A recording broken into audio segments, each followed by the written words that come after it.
Halo, Assalamualaikum warahmatullahi wabarakatuh. Selamat pagi, saya Bonita Silalahi dari kelompok 6. Kami terdiri dari 3 orang, yaitu Ardeni Wisnu dan Nurpinati. Di sini kami akan menjabarkan mengenai proposal penelitian kami di sosiologi lansia, yaitu dengan judul Pengaruh Pengetahuan Lansia Sesudah Sampai di Panti Jompo. Kami mengambil studi kasus Panti Jompo Anissa Batam.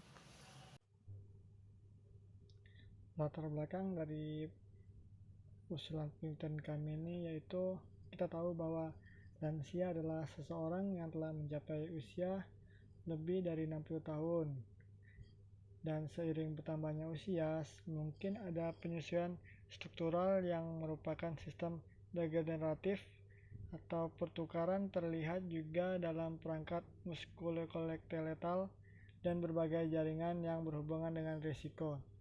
Pada usia lanjut dipengaruhi melalui banyak elemen. Tentu salah satunya adalah akibat dari kelangkaan memahami. Kurangnya pemahaman ini dapat mempengaruhi ketahanan hidup lansia. Nah, lansia adalah periode terakhir dari varietas gaya hidup manusia yang ditandai dengan cara berbagai penyesuaian fisik, psikologis, dan sosial. Kurangnya peran batasan untuk kontak sosial dan pengurangan komitmen merupakan indikasi dari perubahan sosial dalam lansia. Nah, kemunduran yang dilaporkan seseorang saat menghadapi zaman kuno adalah fisik, psikologi, dan kemerdekaan. Hitungan ini ketegangan untuk orang tua di tempat tinggal, olahraga hari demi hari, dan cara variasi untuk hal-hal baru, jadi ingin keluarga itu sumber kesenangan baginya.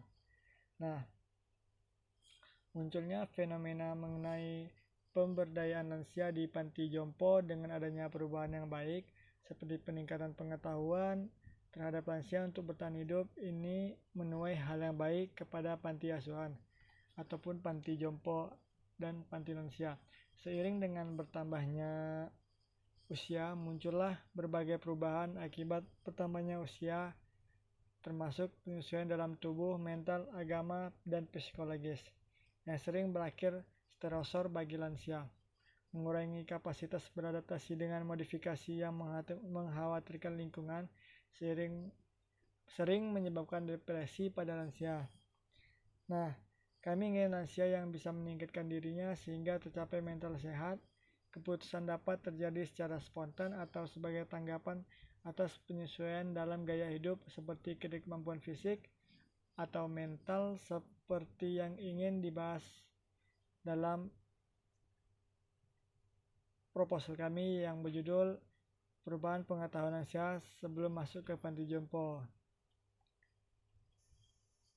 Perkenalkan, nama saya Nurpinati dengan NIM 190569201010. Di sini saya akan menjelaskan mengenai observasi, di mana pada observasi kami mendapatkan data berupa Lembaga Kesejahteraan Sosial Lanjut Usia LKSLU Anissa Ummul Hirat yang terletak di Kota Batam adalah panti sosial atau panti jompo yang mempunyai tugas memberikan bimbingan dan pelayanan bagi lanjut usia agar dapat hidup secara baik dan terawat dalam kehidupan masyarakat, baik yang berada di dalam panti maupun yang berada di luar panti. Panti Jompo Anissa Ummul Hirat juga didirikan oleh Hajah Husaidah 2010 dalam berbentuk majelis zikir, lalu 2011 mendaftarkan diri menjadi panti jompo, dan 2014 mendapatkan kepercayaan resmi oleh Kementerian Sosial Republik Indonesia dengan didampingi Kementerian Sosial dari Kepulauan Riau. Kemudian dengan menjalankan program yaitu pendampingan pada pelayanan lanjut usia di lingkungan keluarga atau home care, lalu pelayanan harian lanjut usia atau daycare. Tujuan ini dari program tersebut adalah meningkatkan wawasan, pengetahuan, dan pengembangan potensi para lansia dan dengan melakukan berbagai aktivitas sehingga para lanjut usia lebih memiliki hidup secara tentram lahir dan batin. Bentuk pelayanan yang diberikan seperti pelayanan sosial, pelayanan fisik, pelayanan psikososial, keterampilan, dan pelayanan kerohanian. Sekian dari saya.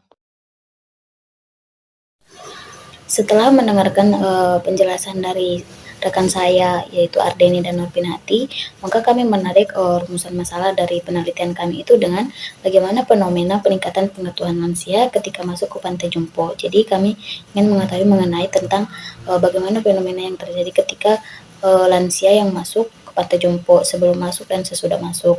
Nah, yang menjadi tujuan dari penelitian kami yaitu untuk mengetahui latar belakang terjadinya perubahan pengetahuan yang terjadi pada lansia sebelum dia masuk ke Pantai Jompo dan sesudah dia masuk di Pantai Jompo sebagai kontribusi dan mengetahui mengenai kontribusi pemerintah terhadap pemberdayaan lansia di Pantai Jompo. Jadi kami mengangkat rumusan masalah itu mau mengetahui bagaimana sih fenomena yang terjadi dan bisa mengetahui tentang peran pemerintah terhadap pemberdayaan lansia tersebut.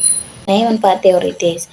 Penelitian kami ini mempunyai manfaat teoritis di mana penelitian ini diharapkan membangun informasi maupun sumbangan untuk menambah pengetahuan terutama bagi mahasiswa dan kaum muda untuk pemberdayaan lansia dan keterlibatan bidang ilmu sosiologi lansia mengenai peran teori lansia terhadap perkembangan lansia dan memperluas wawasan untuk mengetahui strategi pemerintah dalam mengidentifikasi lansia dan permasalahannya. Sedangkan manfaat praktis yang kami ambil dari penelitian kami adalah penelitian ini diharapkan untuk berguna sebagai memberikan informasi terhadap akademik dan informasi kepada pembaca serta menjadi bahan untuk penelitian selanjutnya dalam membentuk wawasan yang lebih luas mengenai lansia.